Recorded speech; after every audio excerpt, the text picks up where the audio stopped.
오늘 8월 8일 주일 예배 드리도록 하겠습니다. 먼저 415장 찬송 드리겠습니다.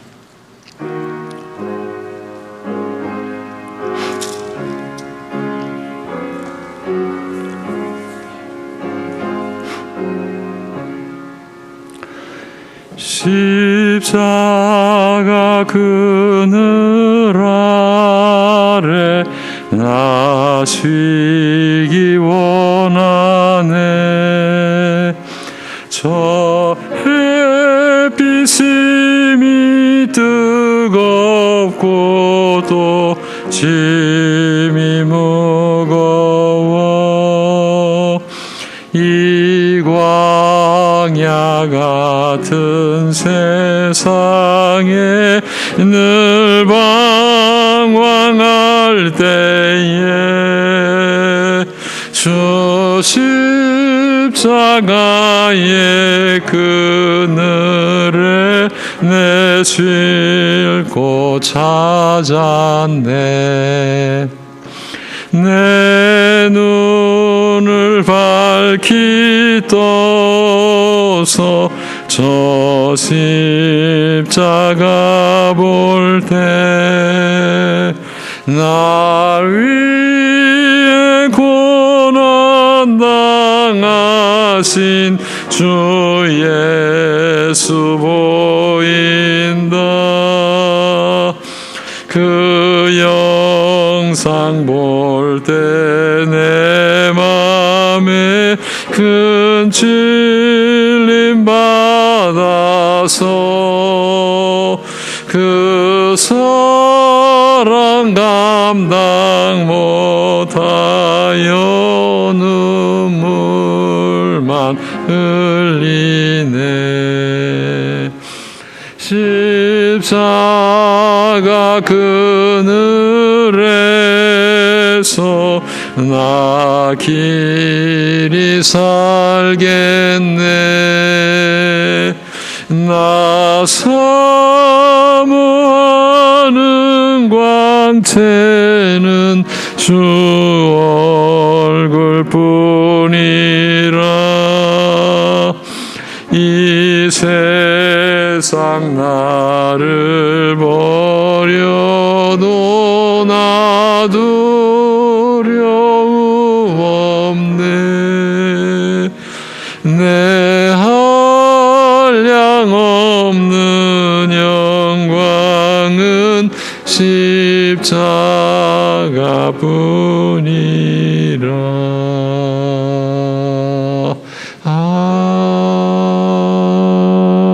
아멘. 이제 함께 사도신경으로 신앙 고백을 드리겠습니다.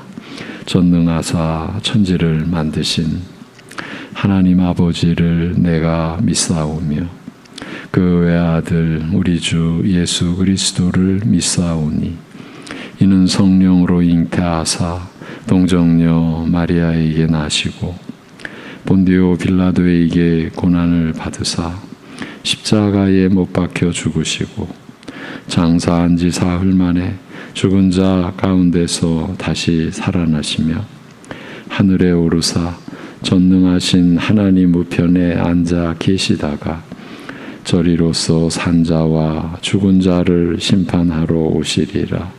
성령을 믿사오며 거룩한 공회와 성도가 서로 교통하는 것과 죄를 사하여 주시는 것과 몸이 다시 사는 것과 영원히 사는 것을 믿사옵나이다.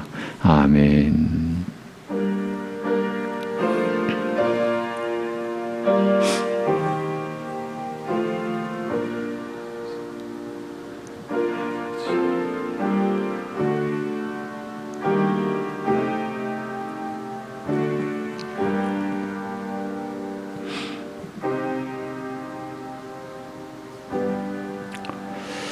그러나 내게는 우리 주 예수 그리스도의 십자가 외에 결코 자랑할 것이 없으니 그리스도로 말미암아 세상이 나를 대하여 십자가에 못 박히고 내가 또한 세상을 대하여 그러하니라.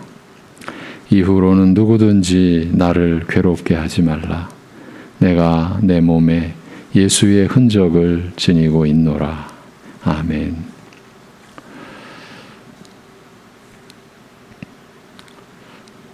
아들의 죽음으로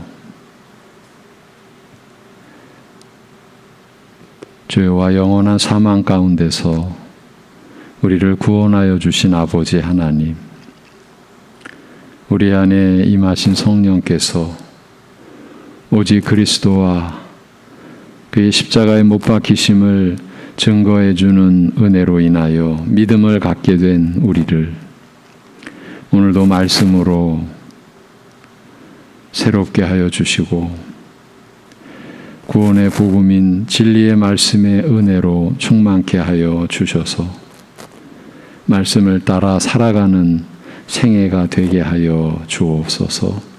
예수님의 이름으로 기도합니다. 아멘. 37장 찬송입니다.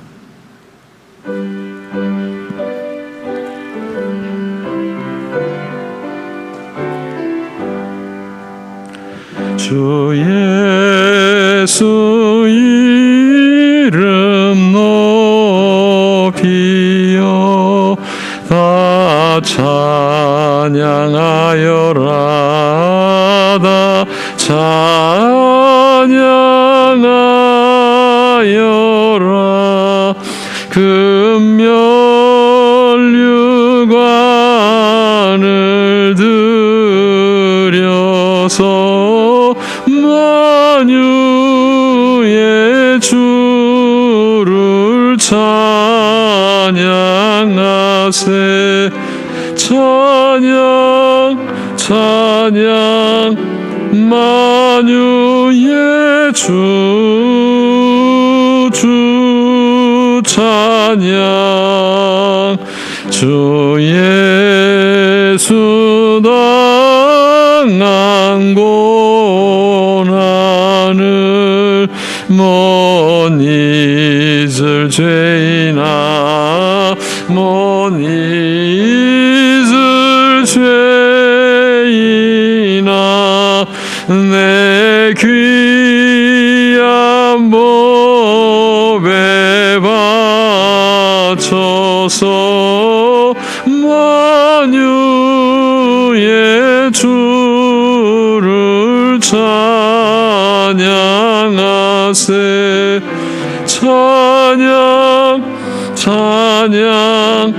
찬양 만유의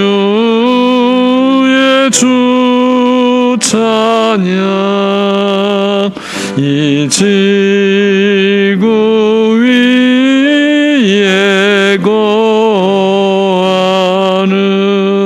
온 세상 사람들, 온 세상 사람들 그 크신 위엄 높여서 만유의 주를 찬양하세.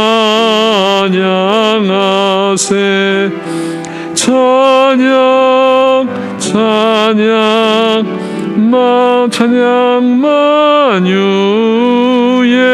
주 찬양. 주 믿는 성도 다 함께 주 앞에 엎드려, 주 앞에 엎드려 무궁한 노래 불러서 만유의 주를 찬양하세.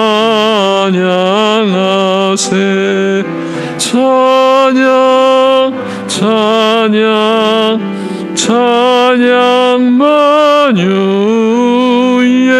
주 찬양.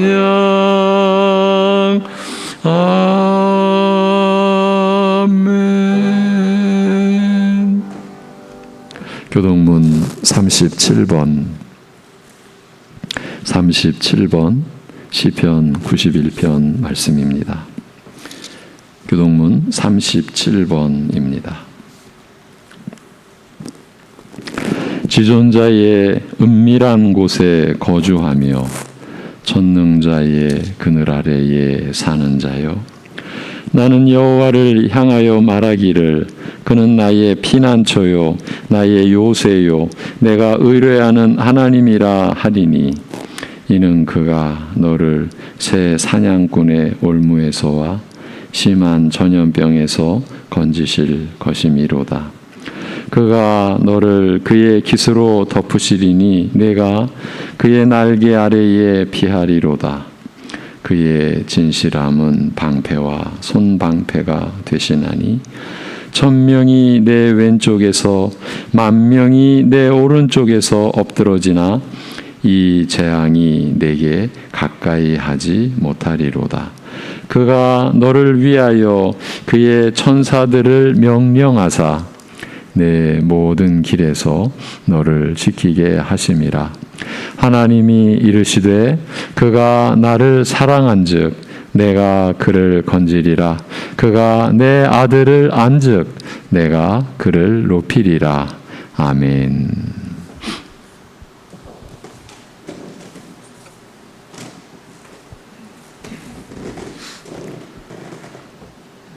창조주요 구속주요 심판주이신 하나님 아버지, 이 시간도 주님께서 복된 주일을 허락하여 주사 새 언약 백성들이 주 앞에 모여 예배 드릴 수 있는 한날을 허락하심에 감사드립니다. 하나님 아버지, 우리들이 그리스도의 영광을 옷 입은 존귀한, 우리들이 감당할 수 없는 그 은혜를 입었음을 바라보게 하여 주옵소서. 그럼에도 불구하고 우리들이 세상 가운데 소망을 두고 세상을 의지하며 살아갈 때 많은 우리의 그 죄악된 모습을 회개하며 나아갑나이다. 우리의 죄를 용서하여 주시고, 우리들이 이 시간 선포되는 말씀을 들을 때 성령께서 우리 마음에 빛을 비추사 우리들의 영적 실상이 밝히 드러날 수 있도록 도와주옵소서. 우리들의 토대가 얼마나 허황되며 우리들이 얼마나 위태하며 우리들이 마치 신앙의 부실공사와 같은 그런 잘못된 토대와 거짓된 신앙 가운데 우리들이 얼마나 많이 의지하고 또 속고 그렇게 소망을 두고 있었는지가 밝히 드러나며 우리들이 그것을 인정할 수 있는 겸손한 믿음을 허락하여 주옵소서. 그러함으로써 참 말씀으로 오직 그리스도로 우리 안에 토대를 삼을 수 있도록 도와주시고, 그러함으로써 우리들이 참으로 우리들의 신앙을 다시금 점검하며 또 돌아보며 나아가는 여정이 고통스럽고 참으로 우리들의 모든 것이 무너지는 것 같이 보여진다 한다 할지라도 그 길만이 생명의 길이요 우리들의 영혼이 참으로 살아나는 길이요 참으로 영생의 길임을 우리들이 굳게 붙잡으며 오직 그리스도를 믿는 신앙, 그리스도를 주와 그리스도로 믿는 신앙으로 앞에 우리들의 모든 삶을 복종시키며 주 앞에 오직 소망을 둘 수 있도록 도와주옵소서. 하나님 아버지, 코로나의 어려운 시기를 보내고 있습니다. 이 어려운 상황 가운데서 성도님들의 삶의 환경과 가정을 보호하여 지켜주옵소서. 하나님 아버지, 우리들이 이런 모든 상황, 환난의 때를 통과해 나감에 있어서 오직 성령을 의지하여 성령 안에서 견디고 인내할 수 있도록 도와주옵소서. 환난의 때를 통하여서 우리의 신앙이 불순물들이 제거되고 오직 주님을 더욱더 순전한 마음으로 의지하고 따를 수 있도록 주옵소서.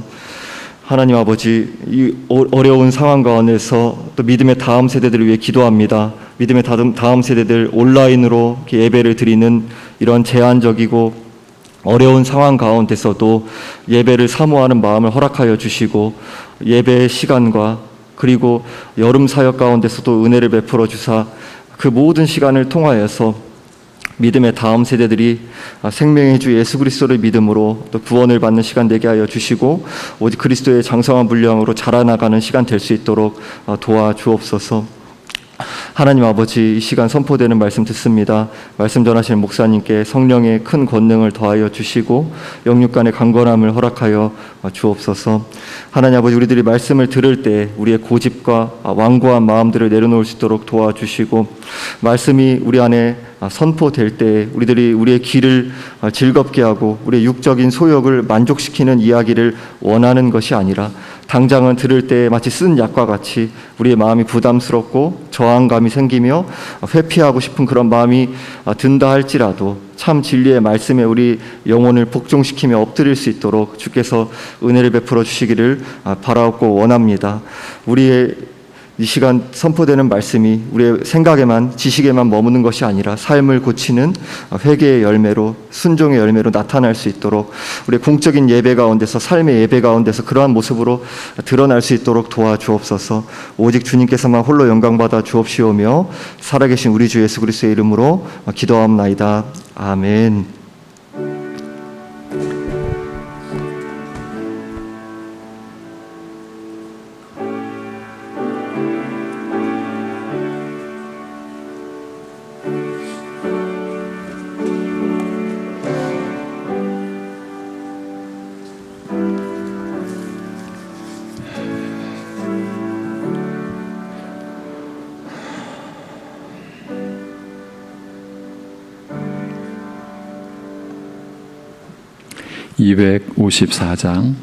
(254장) 찬송입니다.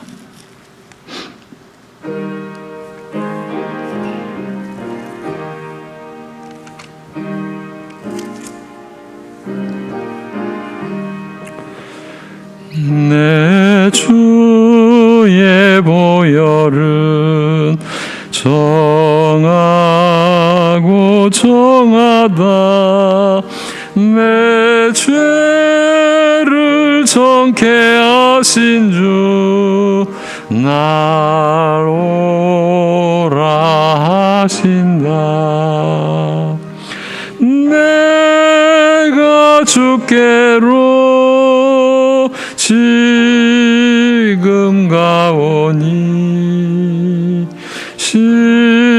십자가의 보혈로 날 씻어 주소서.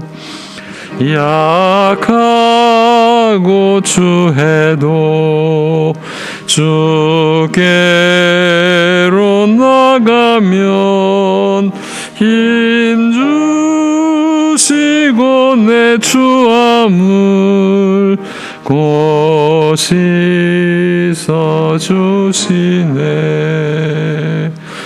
내가 주께로 지금 가오니 곧 십자가의 보혈로 날 씻어 주소서. 날 오라 하심은 온전한 믿음과 또 사랑함과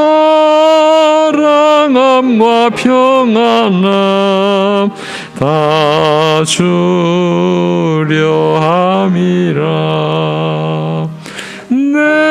내가 주께로 지금 가오니 십자가의 보혈로 날 씻어 주소서. 큰 죄인 복받아 살 길을 얻었네. 한없이 넓고 큰 은혜 베풀어 주소서. 내가 주께로 지금 가오니 십자가의 보혈로 날 씻어 주소서. 그 피가 맘속에 큰 증거 됩니다. 내 기도 소리 들으사 다 주옵소서. 내가 주께로 지금 가오니 곧 십자가의 보혈로 날 씻어 주소서. 아멘.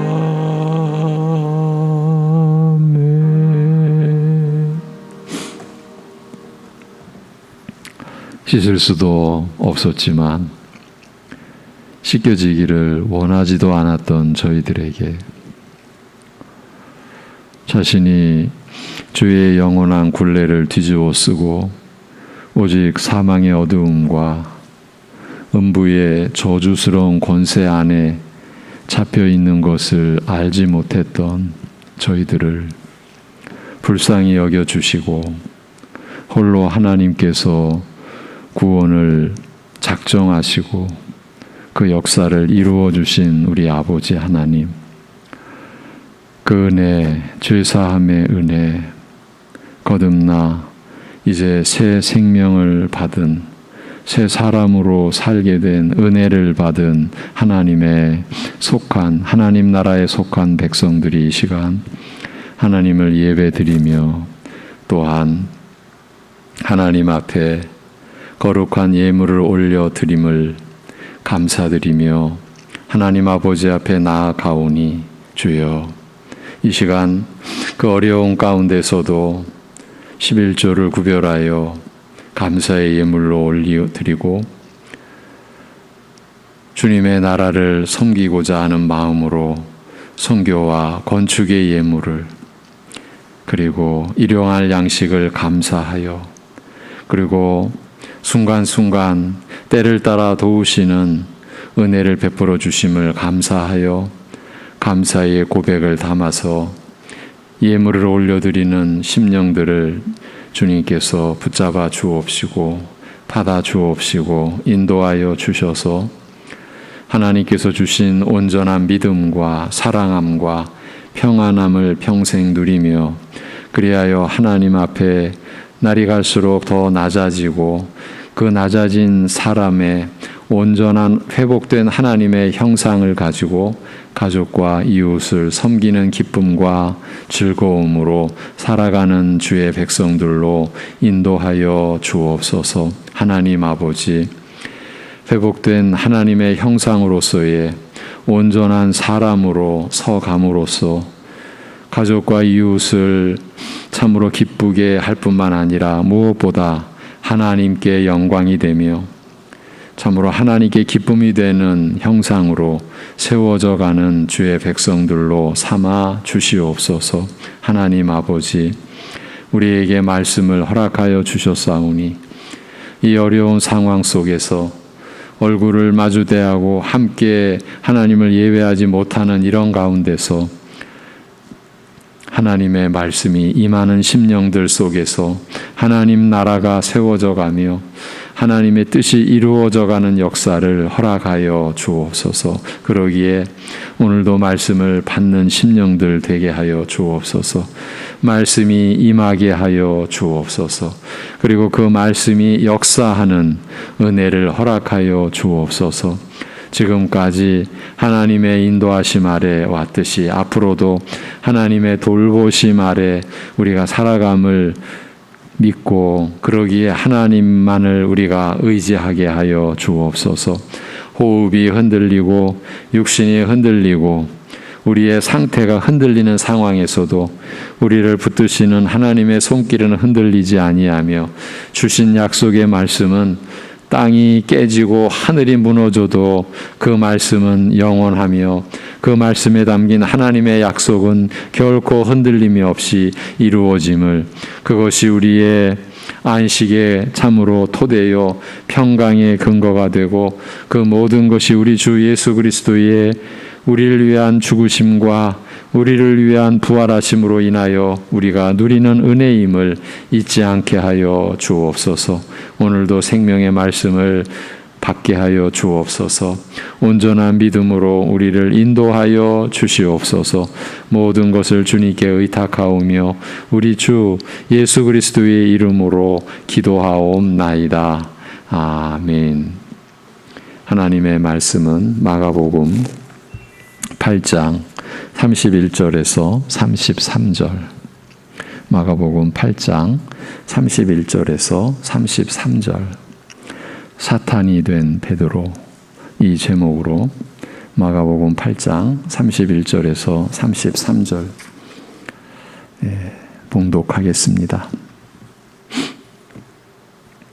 인자가 많은 고난을 받고 장로들과 대제사장들과 서기관들에게 버림받아 죽임을 당하고 사흘 만에 살아나야 할 것을 비로소 그들에게 가르치시되 드러내놓고 이 말씀을 하시니 베드로가 예수를 붙들고 항변하매 예수께서 돌이키사 제자들을 보시며 베드로를 꾸짖어 이르시되 사탄아 내 뒤로 물러가라. 내가 하나님의 일을 생각하지 아니하고 도리어 사람의 일을 생각하는도다 하시고 아멘.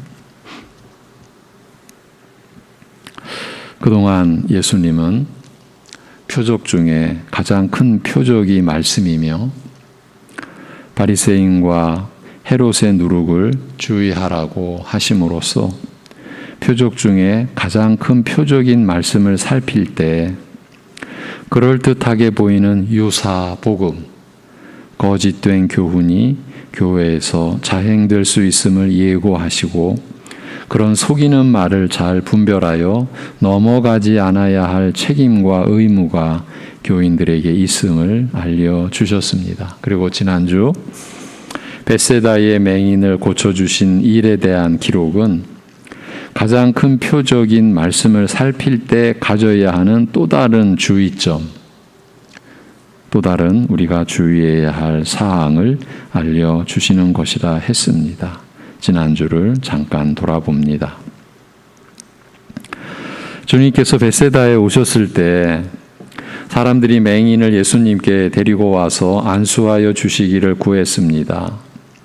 예수님은 맹인의 손을 잡아 끌고 마을 밖으로 데리고 나가신 다음 그의 눈에 침을 뱉으시며 그에게 안수하신 후 뭐가 보이느냐고 물으셨습니다. 그 맹인이 뭔가 보이긴 보이는데 정확히 안 보였습니다. 그래서 걸어다니는 사람들이 보이긴 보이는데 나무같이 보입니다. 라고 대답했습니다. 그래서 예수님은 이번에는 그 맹인의 눈에 손을 대셨습니다. 그러자 이 맹인의 눈이 다 나아서 만물을 뚜렷이 보게 되었습니다. 이 말씀은 사람이 제일 큰 표적인 말씀을 통해 예수님을 참되고 유일한 구세주로 깨닫고 믿는 일은 하나님의 손길이 있어야만, 그 신적 간섭이 있어야만 한다는 것을 알려주시는 표적이라 했습니다.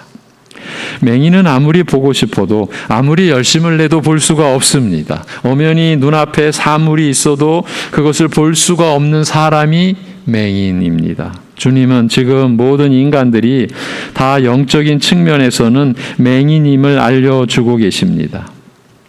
그러므로 누군가가 말씀을 듣고 이해하며 감사히 그 말씀을 영의 양식으로 여겨 매일 섭취하려 한다면 그것은 주님께서 그 사람의 영적 안목에 간섭하셔서 눈을 뜨게 해주신 결과 때문이라는 말입니다.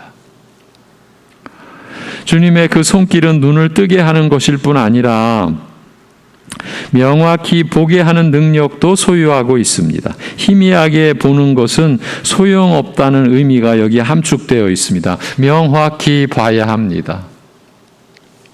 우리가 교회 안에서 명확히 보는 은혜를 구해야 합니다. 그 일을 하나님께서 해 주셔야 한다는 것입니다. 그래서 우리는 늘 은혜를 구하는 것입니다. 여기서 명확히 본다는 것은 말씀을 통해 예수님을 알되 구원받기에 합당한 믿음으로 안다라는 것을 뜻합니다. 그래야 하지 않겠습니까?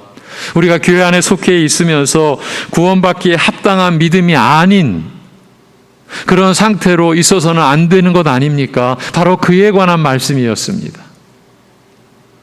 예수님은 인간으로 오셨지만 하나님의 신분으로 오셨으며 구약에서 오리라고 약속하신 바로 그 메시아, 바로 그 그리스도시요, 우리의 생과 사를 주관하시는 유일하신 하나님의 신분과 권세를 지니신 분으로 믿는다는 겁니다.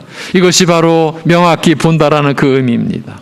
그런데 그 본문이 강조하고 있는 것은 바로 그 믿음이 사람이 노력한다라고 해서 얻어지는 것이 아니라는 점입니다. 복음의 진리를 마음으로부터 믿고 그 진리의 중심 되시는 예수님에 대해 구원 얻는 믿음을 보이고 고백한다라는 것은 사람으로서는 불가능한 일인 것입니다. 모든 사람은 다 하나님의 손길이 닿아야만 말씀을 통해 예수님을 온전히 아는 지식과 거짓된 것을 분별할 수 있는 눈이, 영적인 눈이 생기게 되어 있습니다. 하나님의 능력이 아니면 아무도 구원에 합당할 만큼의 믿음을 가질 수 없습니다. 사람은 날 때부터 영적인 일에 대해서는 맹인으로 태어났기 때문입니다. 이런 면에서 우리가 은혜를 받은, 이런 면에서 우리가 하나라는 겁니다. 그래서 우리의 입장에서 높고 낮음을 세우면 안 된다라는 겁니다. 근데 우리의 모습은 안 그렇지 않습니까? 우리가 말씀에서 얼마나 잘못됐는지, 얼마나 떨어져 있는 상태인지, 얼마나 멀리 있는 상태인지 지금 이걸 우리 깨닫자고, 또 수주 동안 하나님 나라는 오직 말씀으로 세워지는 나라라고, 구원의 복음, 진리의 말씀으로만이 교회는 세워진다고, 그래서 교회에 속한 자 이 말씀에 반드시 참여해야 한다고 몇 주 동안 또 말씀을 드리고 있습니다. 거기에 대하여 지난주 본문은 한 가지 더 중요한 사실을 알려주었습니다. 그것은 믿음을 갖춰야 하는, 믿음을 가지는 시기가 정해져 있다라는 겁니다.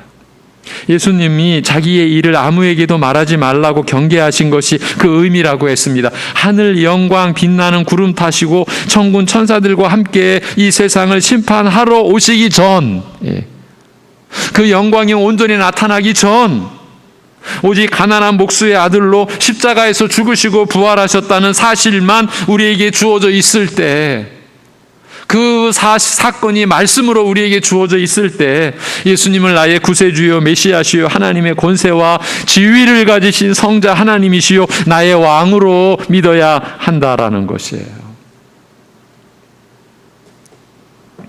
보여달라고 그러면 내가 믿겠다고, 그건 새빨간 거짓이에요. 그런 일은 없어요. 그리고 그건 믿음이 아니에요. 그러니까 예수님의 권세가 사람들에게 크게 알려지기 전에, 심판주로 자신을 드러내시기 전에 그런 온전한 믿음을 가져야 하리라는 점을 알려주시는 말씀이었습니다. 예수님이 병 고치는 능력이 있다는 그 소문만 듣고 예수님께 나아오는 것은 실상 구원 얻는 믿음과 거리가 멀다는 것입니다. 오늘 말씀은 바로 그 점을 더욱 분명히 알게 해주는, 지난주에 우리가 나눴던 그 내용을 더욱 분명히 확인해 주시는 그런 말씀입니다. 본문 말씀은 베드로가 예수님이 인정하시는 바르고 분명한 신앙 고백을 한 직후에 일어났습니다. 위대한 신앙 고백 직후에 일어난 사건입니다. 베드로가 주는 그리스도 신이다라고 고백한 것은, 말씀을 통해 알게 되는 예수님에 대한 신앙 고백은 여기까지 이르러야 된다, 여기까지 나타나야 한다라는 일종의 대표적인 증거입니다. 이런 고백에 미치지 못하는 신앙 고백은 무의미한 신앙 고백이라.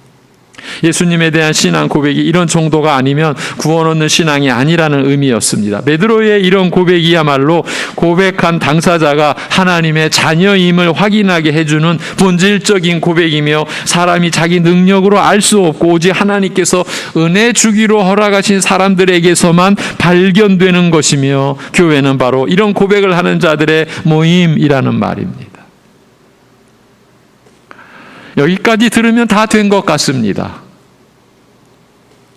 그런데 오늘 말씀을 보면 그렇게 올바른 신앙 고백을 했던 베드로가 그 직후에 예수님께 사탄아, 그래서 베드로가 사탄이 된 거죠. 사탄아, 내 뒤로 물러가라는 노아 음성을 듣는 것을 보게 됩니다. 좀 전에 그 복되고 참된 신앙 고백으로 예수님께 칭찬받았던 베드로가 갑자기 사탄의 끈아풀처럼 되어버렸습니다. 왜 그렇게 되었습니까? 31절에 그 배경이 나타나 있습니다. 모든 사람들의 신앙 고백의 대상이신 예수님께서 자신을 이렇게 소개하셨습니다. 인자가 많은 고난을 받고 장로들과 대제사장들과 서기관들에게 버림받되어 죽임을 당하고 사흘 만에 살아나야 할 것을 비로소 그들에게 가르치시되, 비로소, 드디어 이 땅에 오신 목적, 아버지의 뜻을 비로소 이제 드러내신 겁니다. 내가 고난을 받고 장로들과 대제사장들과 서기관들, 그 당시 하나님 나라인 이스라엘의 지도자들, 그들에게 버림받아 죽임당하고 사흘 만에 살아나리라, 비로소 이제 가르치시기 시작하셨습니다. 반드시 많은 고난을 받고 버림당하고 죽임당하셨다가 사흘 만에 부활할 것을 알리신 것입니다. 예수님은 이때로부터 메시아로서 가셔야만 할 죽음의 길에 대해 상세히 가르치기 시작하셨습니다. 골고다 그 십자가의 언덕으로 가실 그 길에 대해 상세히 가르치기 시작했습니다. 얼마 있지 않으면 예루살렘에 올라가 교회 지도자들이라고 하는 자들에게 잡혀 고난을 받고 죽임을 당하고 사흘째에 부활하실 것이라는 사실이었습니다. 이 말씀의 초점은 사람들이 그리스도시요 살아계신 하나님의 아들이십니다라고 참된 신앙으로 고백하는 예수님은 바로 이런 특성을 보이시는 분이라는 점 때문이어야 한다라는 바로 그 얘기입니다. 달리 말하면 이런 특성을 보이시는 분이라는 점 때문에 예수님을 그리스도시요 살아계신 하나님의 아들이시라고 믿는 것이 구원 없는 참된 신앙이라는 말입니다. 그러니까 적은 음식으로 많은 사람을 먹이고 맹인의 눈을 뜨게 해주시고 많은 병자들을 고쳐주신 그런 놀라운 이적을 행할 수 있는 능력 있는 분으로서가 아니라 내 죄를 용서해 주시기 위해 대신 제물이 되어 주시고, 그러니까 죄값으로서의 사망, 그 죽음을 대신 이루어 주시고 또 부활하심으로써 의를 나눠 주시는 분이시기 때문에 믿는 믿음이어야 한다는 말입니다. 예수님이 가진 재산이나 이적 행할 수 있는 재주를 필요로 해서 예수님을 찾는 믿음은 참된 믿음이 아니라는 것입니다. 예수님은 사람들이 자신을 죄에서 구원해 주실 능력과 은혜가 온전하신 충만하신 분으로 믿어야 함을 가르치고 계시는 것입니다. 그때 베드로가 예수님을 말립니다. 베드로가 예수를 붙들고 항변하매, 지난 개역판에는 간하매, 이렇게 기록되어 있습니다.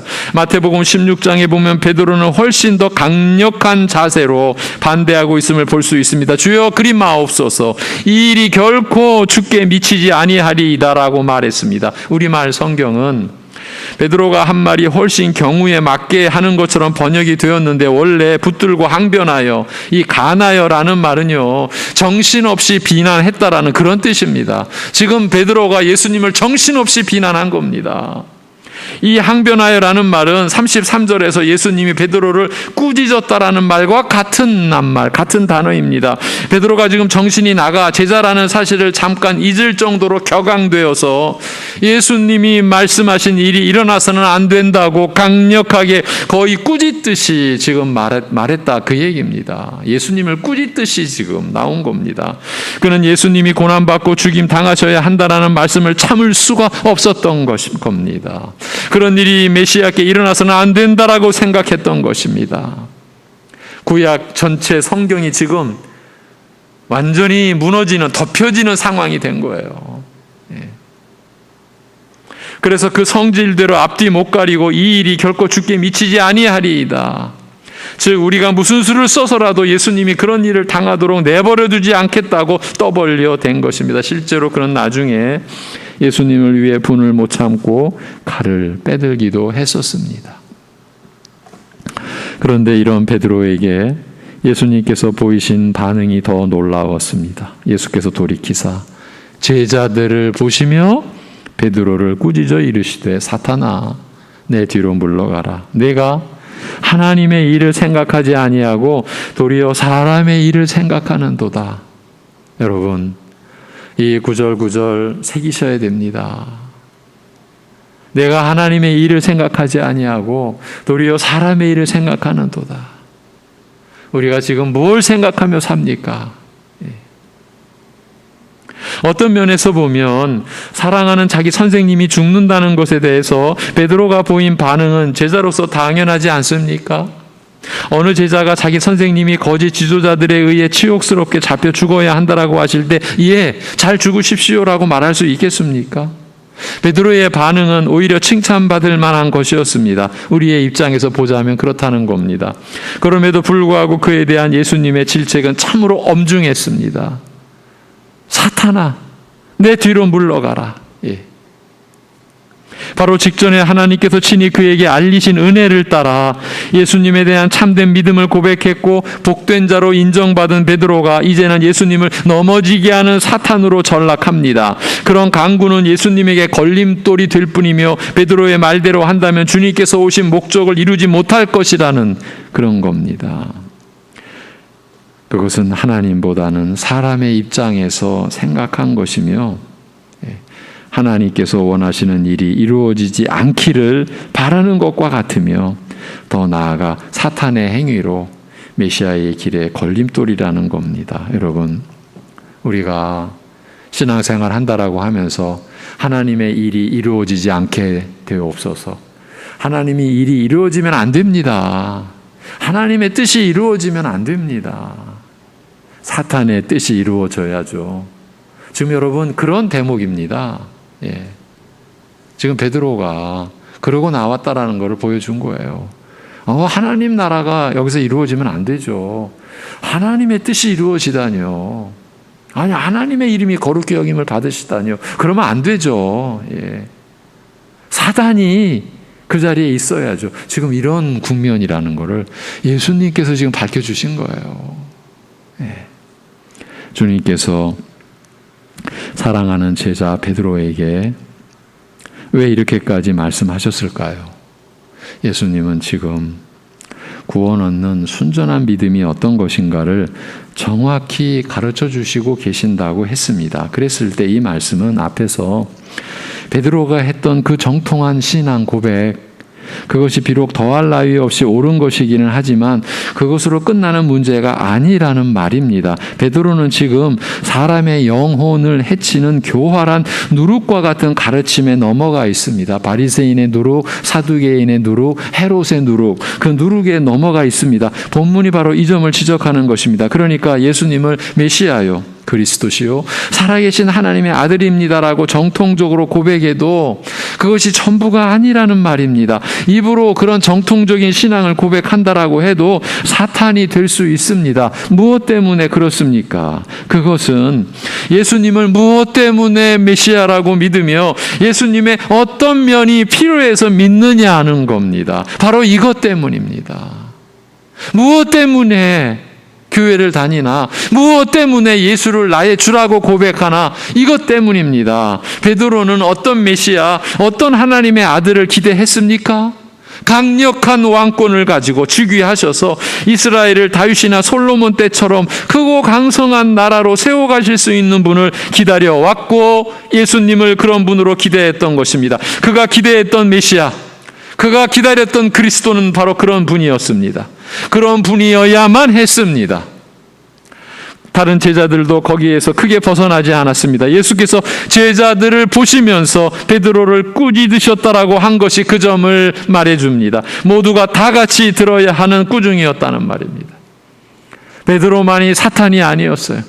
모두가 다 사탄의 끈앞풀이었어요. 예수님과 함께 예루살렘으로 올라가던 중 예수님을 받아들이지 않던 사마리아인의 한 촌에 대하여 야고보와 요한이 뭐라고 했습니까? 이건 누가복음의 기록인데요. 9장 54절 제자 야고보와 요한이 이를 보고, 그러니까 예수님을 받아들이지 않던 사마리아인의 한 고을을 보고 이르되 주여, 우리가 불을 명하여 하늘로부터 내려 저들을 멸하라 하기를 원하시나이까? 이렇게 나왔습니다. 이 건방지게 예수님도 못 알아보는 것들은 싹 쓸어버려야 되지 않습니까? 아, 예수님이 누구신데 저것들이 까불고 있습니까? 이런 의미였습니다.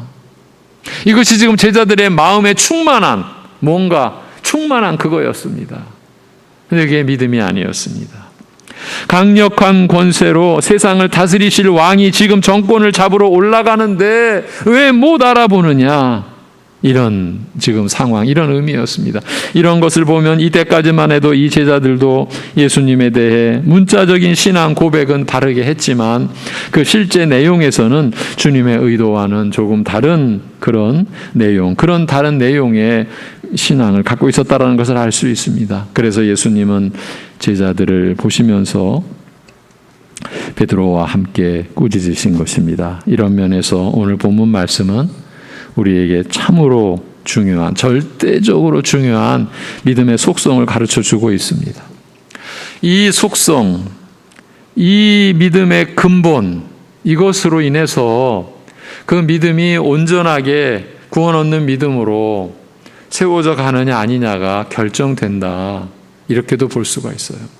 구원 얻는 참된 믿음은 예수님을 무엇보다 먼저 십자가를 지고 죽으시는 분으로서의 메시아, 죄를 위해 죽으러 이 땅에 내려오신 하나님의 아들로 믿는 것, 그것입니다. 우리가 예수님에 대해 주는 그리스도시요 살아계신 하나님의 아들이심을 믿습니다라고 신앙을 고백할 때 그 사실을 믿는 우리의 마음에는 다른 무슨 이유보다 그분이 고난받고 죽으시고 거기서 부활하셨기 때문에 이분을 믿는 것이어야 한다라는 것입니다. 그것 없이 베드로처럼 주여 그리 마옵소서 이 일이 결코 주께 미치지 아니하리이다라는 차원에서 메시아로 믿는 믿음은 나타난 형태는 예수님을 메시아고 그리스도로 고백하는 바른 것이긴 하되 실상은 사탄이 준 거짓 믿음이며 예수님께 걸림돌이 되는 것일 뿐이라 곧 헛된 믿음일 뿐이라는 말입니다. 그러니까 예수님을 메시아라고 제대로 고백해도 거기서도 어떤 내용으로 그런 고백을 하느냐에 따라서 참 믿음과 사탄이 준 거짓 믿음으로 구분이 된다, 나뉜다라는 것입니다. 여러분, 이것이 하나님의 말씀입니다. 하나님의 말씀 우리에게 이런 걸 다 가르쳐 주셨습니다. 다시 말씀드리지만 구원 얻는 참된 믿음이란 다름 아닌 예수님을 그리스도고 메시아로 고백할 때 그것은 먼저 십자가를 지고 죽으신 후 부활하신 분으로 믿는 것을 가리키는 것입니다. 여러분 귀에 못이 박히도록 말씀드린 바울 사도가 내가 그리스도와 그가 십자가에 못 박히신 것만 알기로 작정했다. 내가 이것을 알고 이것을 믿고 이것을 전하는 사도이에 그래서 내가 사람의 말과 지혜와 무슨 설득력으로 하지 아니하고 오직 성령님만을 의지해서 이 복음을 전했다. 다른 얘기할라 치면 그 당시 석학, 그 당시 모든 배움에 절정에 있었던 바울로서 사람의 모든 방식을 사용할 수 있었어요. 동원할 수 있었어요. 그는 그런 요즘 말로 말하면 그런 준비가 되어 있었던 그런 스펙을 가지고 있었던 바울 사도였어요. 그러나 다 버렸어요. 배설물로 다 여겼어요. 왜? 그리스도와 그가 십자가에 못 박히신 것, 이것을 전하는 것은 다 소용이 없기 때문에 오직 하나님의 능력, 하나님의 간섭, 하나님의 은혜만이 사람을 감동시키고 사람에게 새 생각을 갖게 하고 믿음을 갖게 하시는 오직 하나님의 능력만이, 성령의 능력만이 효력이 있기 때문에 그래서 고린도전서 2장 1절에서 내가 말과 지혜로 하지 않는다. 왜냐하면 내가 그리스도와 그가 십자가에 못 박히신 것만 알기로 작정했기 때문이다.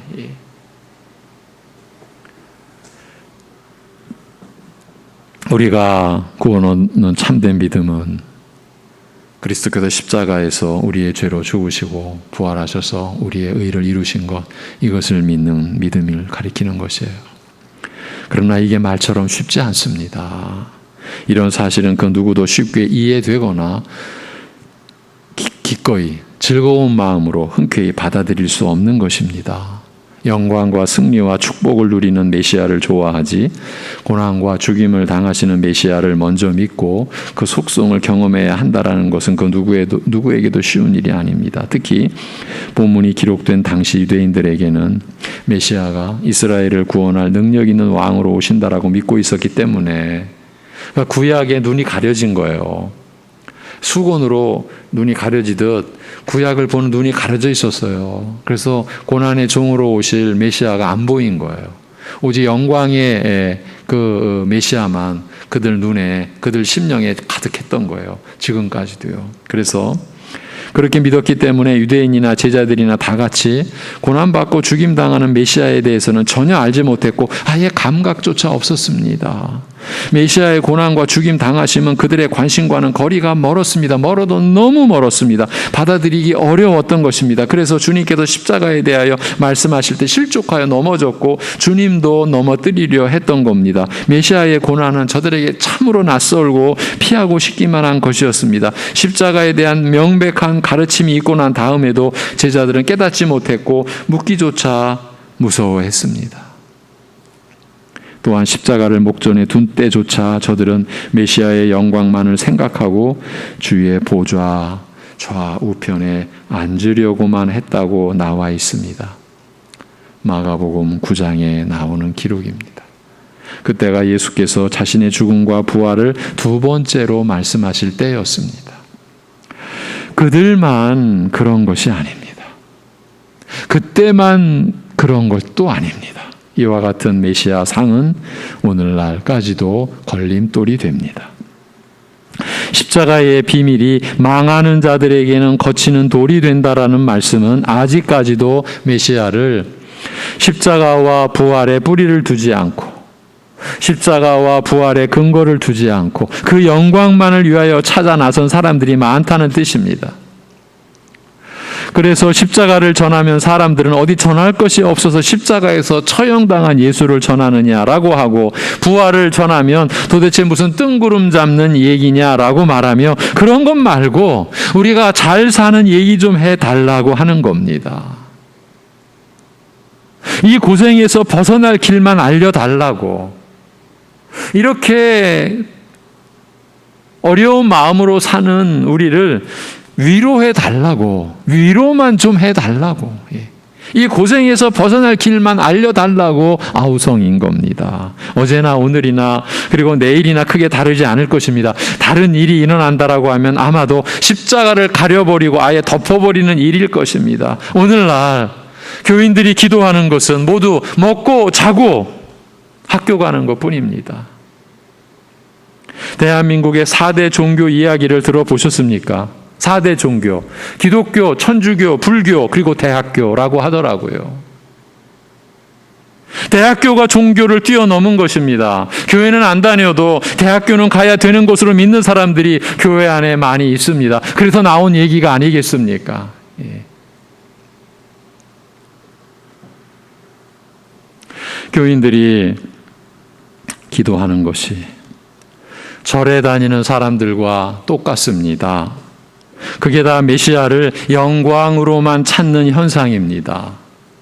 자기에게 필요한 메시아, 자기가 원하는 대로 들어주시는 그리스도, 그것을 찾는 현상인 겁니다. 십자가를 지신 메시아는 필요하지 않고 능력을 줄 수 있는 메시아만 반가운 것입니다. 메시아를 능력으로만 찾는 것입니다. 이 사태가 얼마나 심각한 상황인지도 모르는 처지에 우리는 놓여 있다라고 봐야 합니다. 오늘과 같은 말씀을 그저 지나가는 바람소리 같은 것으로 듣는다면 우리가 어찌 되겠습니까? 베드로를 꾸짖는 주님의 음성을 한낱 자기 신경을 거스르는 기분 나쁜 고함 소리로만 듣고 흘려버린다면 정말 우리에게는 소망이 없는 겁니다. 왜입니까? 십자가를 지신 메시아는 필요하지 않고 능력을 줄 수 있는 메시아만 끝없이 찾을 것이기 때문입니다.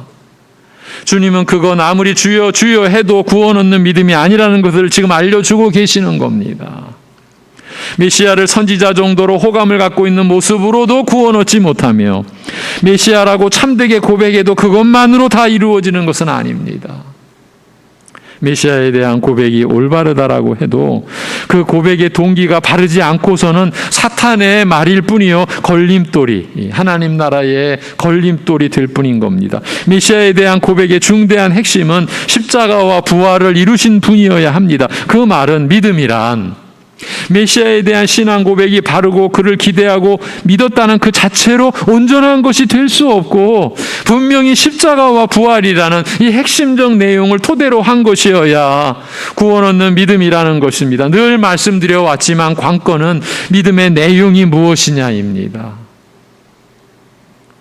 바로 이에 관한 교훈이 본문의 요점입니다. 영광만 찾는 믿음이냐, 아니면 그리스도의 고난이 믿음의 핵심이냐는 것입니다. 확실한 것은 십자가와 부활이라는 이 핵심적 내용을 토대로 한 것이어야 구원 얻는 믿음이라는 사실입니다. 이런 메시아는 누가 필요로 합니까, 여러분? 누가 십자가에 못 박히신 예수님을 찾습니까? 오직 한 부류의 사람들만이 찾습니다. 이 부류에, 오직 한 부류라고 한 이 부류에 우리 모두가 속하기를, 참여하게 되기를 간절히 바라는 마음으로 말씀을 드립니다. 그 한 부류는 누굽니까? 그들은 다름 아니라 자기가 철저히 절망스러운 죄인이라는 것을 아는 사람들입니다. 그런 사람들만 십자가를 지신 예수님을 필요로 해서 찾습니다.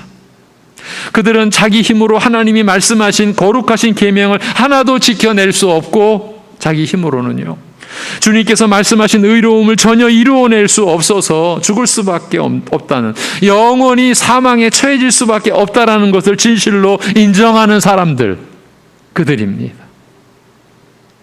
그리고 도무지 그 해결책을 자기한테서 찾을 수 없다라는 것을 깨닫고 오직 십자가에 달려 죽으신 예수님에게서 그 희망을 발견한 사람들입니다.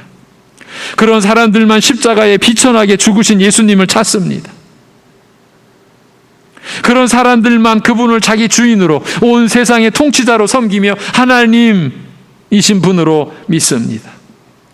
예수님은 그런 의미로 자신을 주는 그리스도시요 살아계신 하나님의 아들이십니다라고 고백하는 자들을 구원해 주십니다. 그것만이 구원 얻는 믿음입니다. 이 점에 대한 필요성은 간과한 채 예수님이 가졌다는 힘과 능력에만 관심을 가지고 그것만 보며 예수님 앞에 나와 주는 그리스도신이다라고 고백하는 것은 아무 소용없는 허탄한 믿음입니다. 그건 사탄도 할 수 있는 신앙 고백이라는 말입니다. 이렇게도 볼 수 있습니다. 사탄이 하는 일 중에 최고의 일이 무엇이겠습니까? 거짓 믿음을, 허탄한 신앙 고백을 뿌리는 일이지 않겠습니까? 교회 안에서까지 말입니다. 한 가지 두려우면서도 위로가 되는 것은 제자들 모두가 다 베드로의 수준을 피하지 못했다라는 점입니다. 이는 당시 유대인들의 메시아 대망 사상이 다 구원과는 관련 없는 사탄의 꿰매 넘어간 수준에 머물렀었다라는 뜻입니다. 어쩌면 지금 한국교회의 대다수의 교인들의 믿음도 그와 같을 것을 암시하는 말씀인지도 모릅니다. 예수님을 무엇 때문에 구세주요 그리스도로 고백하며 나오는지를 엄밀히 따져볼 때 참된 믿음을 갖고 있는 이들이 많지 않을 것은 분명해 보입니다. 여러분께 이런 말씀을 드린다라는 게 사실은 굉장히 어렵습니다. 두렵습니다. 사실은 떨리는 심정으로 이런 말씀을 드립니다. 참 힘듭니다. 말씀의 일꾼으로서. 여러분, 우리 신자들이 다른 우상을 섬기는 이들과 기도의 내용이 같다라고 하는 게 얼마나 심각한 일입니까? 근데 우리는 많이들 그러고 있습니다. 주님이 구체적으로 기도를 가르쳐 주셨는데도 우리는 그 기도를 따르려 하지 않습니다. 배우려 하지 않습니다. 알려 하지 않습니다. 주의 이름이 거룩히 여김을 받으시오며 나라가 임하시오며 하늘에서 이루어온 것 같이 하나님의 뜻이 이 땅에서도 이루어지기를 바라는 기도가 과연 우리의 기도의 어떤 부분, 어떤 중심, 어떤 위치, 양쪽으로 따지면 얼마나 되겠습니까? 여러분, 지금 구원 얻는 믿음이 있고 사탄이 심어준 거짓 믿음이 있다라는 말씀을 오늘 보고 있습니다. 이런 말씀을 우리에게 필요해서 기록된 성경을 우리에게 주셨고 오늘 우리에게 또 허락하셨습니다.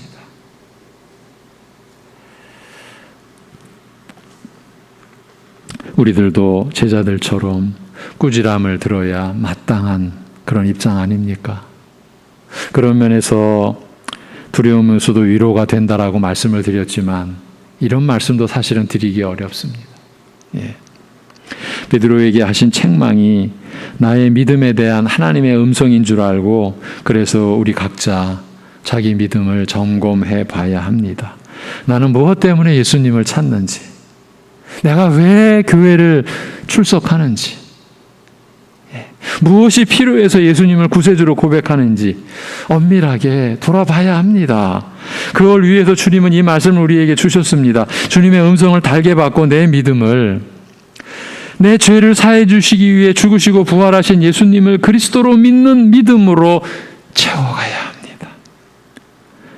내 죄를 사해 주시기 위해 내 대신 죽으시고 부활하신 예수님을 그리스도로 믿는 믿음으로 채워가야 합니다. 예. 반드시 이것만큼은 반드시 우리 모두 안에 일어나야 할 일입니다. 반드시 일어나야 할 일입니다. 예.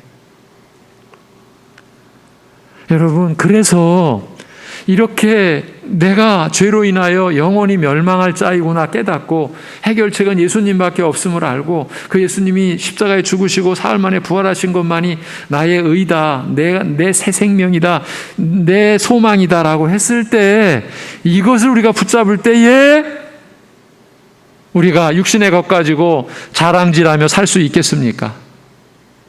예. 왜 그렇게 저 목사는 자랑 못하게 하지?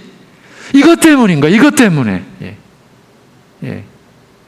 세상이 다 자기 자랑질 하려고 사는 거잖아요. 좀 더 뭐 잘하고 좀 더 낫고. 예. 그래서요. 그 결과가 어찌 되겠습니까?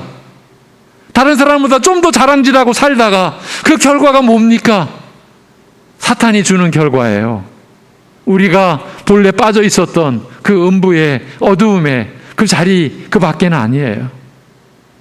누가 더 그 음부의 아랫목으로 들어갈까? 결국 우리는 그 경쟁하고 있는지도 몰라요. 아니, 사실이에요.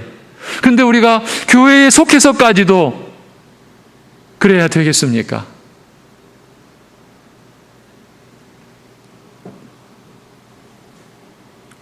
예수님이 권세 있으신 분으로 영광 중에 나타나시기 전에 우리가 예수님에 대해 가져야 하는 믿음의 내용이 바로 이것입니다. 그러니까 심판주로 나타나시기 전에, 심판주로 다시 오시기 전에 우리가 반드시 가져야 하는 이 믿음의 내용을 오늘 말씀이 우리에게 또 분명히 제시해 주신 거예요. 그 죄 사하시는 일에 권세와 능력이 뛰어나신 분으로 알고 나오는 것이에요. 그럴 때 베드로와 그 제자들처럼 한때는 예수님을 믿는다고 하면서도 사탄과 같은 수준을 벗어날 수 없었던 우리도 그 제자들처럼 하나님의 구원받은 백성이요 사랑받는 성도로 증거될 수 있을 것이요 하나님의 자녀로 세움받게 될 것입니다. 내게는 우리 주 예수 그리스도의 십자가 외에 결코 자랑할 것이 없으니 그리스도로 말미암아 세상이 나를 대하여 십자가에 못 박히고 내가 또한 세상을 대하여 그러하니라고 한 이 바울의 고백을 우리 모두 나의 고백으로 마음속에 간직하고 살아가기를 기원합니다. 기도하겠습니다. 하나님 아버지, 평생을 신앙생활하면서 예수님의 십자가를 붙잡지 못하고 있다면 그보다 더 안타깝고 그보다 더 억울하고 그보다 더 어리석은 일이 어디 있겠습니까? 그런데 우리 안에 그런 일이 일어나도 너무나 많이 일어나고 있습니다. 베드로가 그 모습을 보여주었습니다. 모든 다른 제자들도 그러하다라고 예수님은 꾸짖으셨습니다. 우리가 받을 꾸지람, 우리가 받을 책망의 말씀을 주여 말씀을 통해서 보고 있습니다.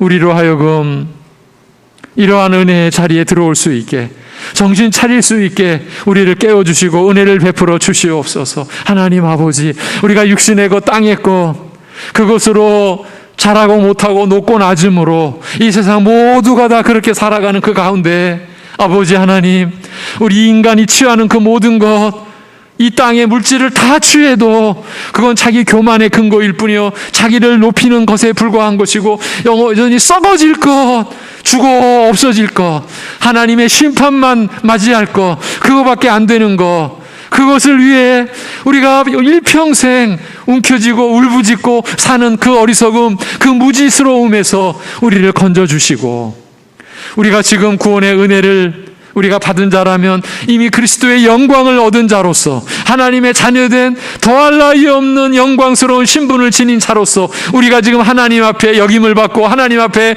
대접을 받고 있는 그런 우리 자신에 대한 믿음이 사랑하는 우리 성도들에게 일어날 수 있게 하여 주옵소서. 그렇게 된 연유가 죄사함의 은혜라, 우리 주님이 십자가에 못 박혀 죽으시고 부활하신 그 은혜라, 주님이 하나님이신데 하나님의 아들이신데 세상 사람들에게 침뱉음 당하시고 손바닥 때림을 맞으시고 당하시고 온갖 수치와 고난 다 당하시고 그것으로 인해 내 죄, 우리 죄 사해 주신 그 은혜, 주여 이 은혜의 가치를, 이 은혜의 영광을 그렇게 우리가 짓밟으면서도 우리가 교인이라고, 우리가 신자라고, 우리가 무슨 하나님 나라의 영광된 자라고 그렇게 여겼던 부분들 낱낱이 기억나게 하시고 회개할 수 있도록 도와주시옵소서. 무엇이 그렇게 자랑스러웠는지 교회 안에서까지도 하나님 나라 안에서까지도 자신을 높이기에 그렇게 목매고 그렇게 참 몸부림쳤던 이 무지스러움, 황당하기 그지없는 이 어리석음을 일깨워 주시옵소서. 하나님 아버지, 우리 주님의 죽으심이 아니라면, 피 흘리심이 아니라면 우리는 영원한 그 음부 지옥의 권세 아래에서 영원히 심령에 피 흘리며 고통당해야 할 그런 존재에 불과했었던 우리가 하나님의 자녀들이라, 하나님의 아들, 딸이라 그렇게 부름을 받는 자리로 하나님의 택하심, 부르심을 받아 놓고서도 하나님이 주신 믿음을 가졌으면서도 마치 자기가 믿음 만든 것처럼, 마치 자기가 뭘 이룬 것처럼 우리는 그렇게 행세하던 그런 모습들 돌아보게 하옵소서. 뉘우치게 하시고 회개케 하시고 진정 부끄러워할 줄 알게 하시고 하나님 앞에 엎드려 참으로 회복된 하나님의 형상의 영광됨, 하나님의 자녀의 그 사람됨을 이루어서 그리하여 그 하나님의 성품을 닮아가는 그 모습으로 하나님께 기쁨이 되고 영광이 되는 생애가 반드시 우리 사랑하는 성도들 안에 일어날 수 있도록 역사하여 주옵소서. 하나님 아버지, 우리를 불쌍히 여겨 주옵소서. 어찌 우상을 섬기는 이들과 똑같이 기도하면서도 우리는 그 기도가 얼마나 무서운지 잘못된지 얼마나 두려운 것인지도 모르고 있습니다. 우리의 무지를 일깨워 주시고 우리를 불쌍히 여겨 주옵소서. 하나님 아버지, 우리를 긍휼히 여겨 주시고 참으로 말씀을 받는 자로 살게 하여 주옵소서. 말씀 위에서 자기가 원하는 말씀을 골라내고 자기가 원하는 말씀을 가지고 자신의 신앙을 세우는 절대 있어서는 안 될 무서운 일이 우리 안에 일어나고 있습니다. 우리를 그 자리에서 내려주시고 우리를 불쌍히 여겨주시고 참으로 매일 우리가 삼시세끼를 먹으며 살듯 하나님의 말씀을 매일 읽고 그리고 하나님의 말씀을 통해서 하나님의 뜻을 매일 받고자 하는, 아무도 알아주지 않는 별일 아닌 것처럼 보이는 그런 일이, 말씀을 받는 일이 우리 성도들에게 매일 일어날 수 있게 도와주옵소서. 깨워주옵소서. 아버지 하나님, 밥 안 먹으면 육신의 힘이 소진하고 결국은 메말라 죽는 것이 바로 우리가 말씀을 안 받는 상태를 보여주시기 위함이라는 것을 깨닫도록 하여 주옵소서. 많은 우리 교인들이 지금 기근에 시달려 있습니다. 말씀을 받지 않아서 굶주림에 시달려 있습니다. 목말라 하고 있습니다. 성령의 생수를 마시지 못하여 목말라 하고 있습니다. 그런데도 말씀 앞으로 오진 않습니다. 그런 우리의 게으름, 그런 우리의 안일함, 그런 우리의 방종함에서 우리를 일깨워 주시고 말씀을 받는 교회로, 말씀을 받는 가정으로, 말씀을 받는 심령으로 살아갈 수 있게 그 말씀의 핵심인 그리스도와 그리스도의 십자가에 못 박히심과 다시 살아나심을 붙잡는 교회, 붙잡는 가정, 붙잡는 성도 되게 인도하여 주옵소서. 하나님께 이 모든 것을 맡겨오며 우리 주 예수 그리스도의 이름으로 기도하옵나이다. 아멘. 315장 찬송하겠습니다.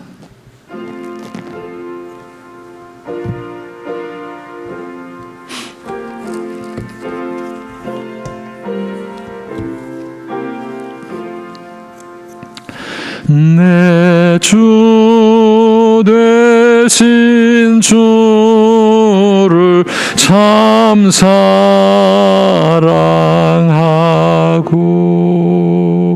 곧 그에게 죄를 다 고합니다.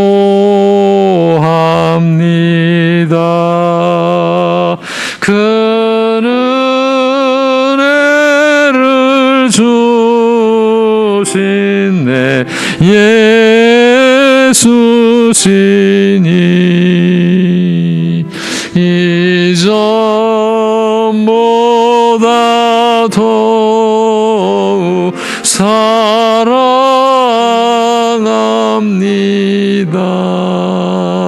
주 날 사랑하사 구하시려고 저 십자가 고난 당하셨도다. 그것이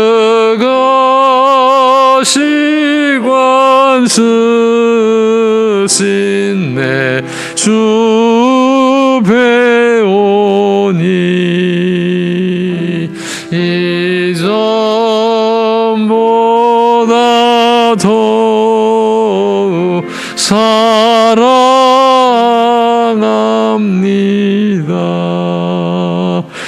내 평생에 힘쓸 그 큰 의무는 주 예수의 덕을 늘 기림이라.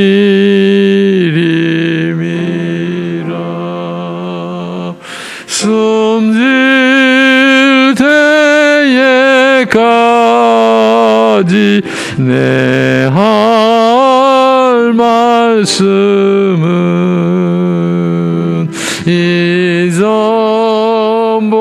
이전보다 더욱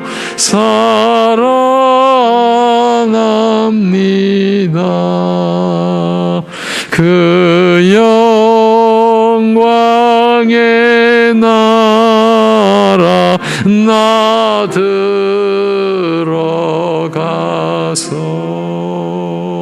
그 풍성한 은혜 늘 감사하리. 그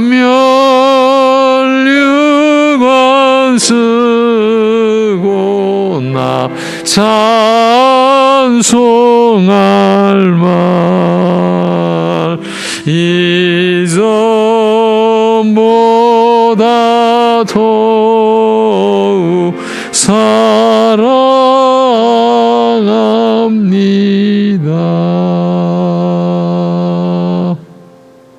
아멘. 예. 4차 대유행의 확산세가 지속됨으로 인하여 당국에서 8월 22일 주일까지 거리두기 4단계를 연장했습니다. 여러분도 아시는 대로 여론조사 결과도 8월 오늘까지로 4단계를 중단하는 의견은 약 14% 정도에 불과했고 한 5, 6% 정도였고 84%가량의 여론은 4단계가 연장되어야 한다. 우리가 그런 지금 상황을 맞이하고 있죠. 그래서 저희 교회는 정부의 방침을 따라서 지금까지 그래 왔듯이 앞으로도 그런 방향으로 하려고 합니다. 그래서 8월 22일 주일 예배까지 비대면 예배를 드리고 새벽 및 수요 예배 또 주일 모든 우리 또 교회학교 또 우리 교회학교 여름 말씀 전하는 것도 다 비대면으로 그렇게 준비하여 제공해 드리도록 그렇게 하겠습니다. 그럼에도 말씀에 대한 마음의 중심이 흐트러지지 않도록 하나님께 은혜를 구하시고요. 정말 말씀을 우리가 벗어나면 끝입니다. 끝입니다. 하나님의 은혜를 정말 구하셔야 됩니다. 사실은 지금 우리에게 무슨 일이 일어나는지 어쩌면 우리로서는 아무도 모른다라고 할 수 있습니다. 누가 신앙을 지키고 있는지, 누가 신앙을 잃어가고 있는지, 우리 어르신들 가운데, 우리 자녀들 가운데, 우리 청장년, 우리 교인들 가운데 아무도 지금 모르는 상황이라고 봐야 합니다. 오직 하나님께만 맡기고 우리 말씀의 일꾼들도 우리 온 성도님들 전부가 다 그런 중심으로 하나님께 은혜를 구해야만 합니다. 교회 소식, 삼남전도의 구역 모임이 14일 토요일이죠. 저녁 9시 주물 동안 영상 모임으로 이번에는 특별히 남원 황산교회 김국중 목사님을 강사로 모셔서 결코 변할 수 없는 진리라는 주제로 갖게 됩니다. 세부 사항은 카톡으로 공지한다고 합니다. 이번 주 묵상구절 잠언 18장 1, 2절입니다. 잠언 18장 1, 2절 금요일 날 공지사항 때 다 알려드렸죠. 무리에게서 스스로 갈라지는 자는 자기 소욕을 따르는 자라 온갖 참 지혜를 배척하느니라. 미련한 자는 명철을 기뻐하지 아니하고 자기의 의사를 드러내기만 기뻐하느니라. 아멘. 다음 주일 말씀은 오늘 본문에 이어지는 구절입니다. 마가복음 8장 34절 35절 참된 믿음. 마가복음 8장을 한 주간 더 연장할 겁니다. 그래서 마가복음 8장 끝까지. 그래서 다음은 참된 믿음. 그리고 그 다음 주는 그 믿음의 증거. 이런 내용을 가지고 8장까지 가보려고 합니다. 폭염이 이어지는 가운데 또 코로나의 이 확진 이 상황은 여전한 가운데서 우리 성도님들 주님의 은혜 안에서 이겨내시고 감당해내시고 또 인내해 가시고 여러 가지 어려움을 주님께 다 맡기며 기도하시며 말씀의 은혜를 간절히 사모하는 하루하루 되시기를 바랍니다. 이제는 우리 주 예수 그리스도의 은혜와 우리 아버지 하나님의 사랑하심과 성령님의 교통하심이